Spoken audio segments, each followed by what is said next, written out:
जय श्री गणेश सर्वांना. कसे आहात सर्व? स्वस्त मस्त आणि नेहमी आनंदी राहा. कारण की आनंद हा माणसाच्या जीवनात जरुरी आहे.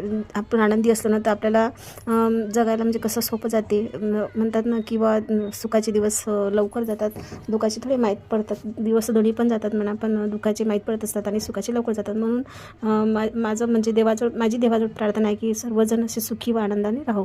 तर आज माझं आलं होतं पोळ्या करायचं जीवार. तर आज विचार केला की आपण राजमा चावल बनावं. खूप दिवसाचा राजमा म्हणजे माझ्या इथे आणून ठेवलेला होता, तो थोडासा राहिला होता, म्हणून म्हटलं आज तेच करावं.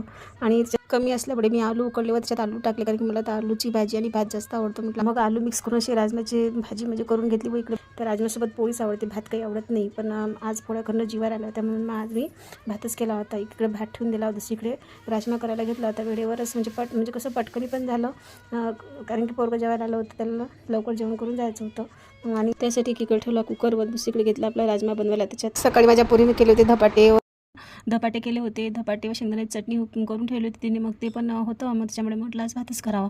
मग आम्ही जेवण केलं आणि नंतर मग मला काढायचे होते तांदूळ कंट्रोलचे आहे, त्याच्यात खूपच कचरा आहे. ते तसे वेळेवर घेतले तर खूप वेळ लागते, म्हटलं आधी काढून ठेवावं. मग त्याच्यात तांदूळ काढत होते तेव्हा मांजर येऊन बसली होती. तिला पाहिजे होतं दूध, पण मी तिला काही दूध दिलं नाही बरं का प्यायला, कारण की माझ्या इथे दूध पिते आणि माझी चित्र घाण करून ठेवते, माझ्या आथरूणावर जाऊन संडास करून ठेवते.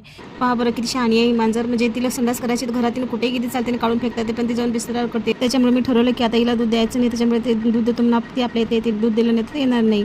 माझ्यासोबत असंच आहे. मी ज्यासाठी जास्त ज्याला जास्त जीव लावते तो मला बैमान होतो, तो प्राणी असो की माणूस असो.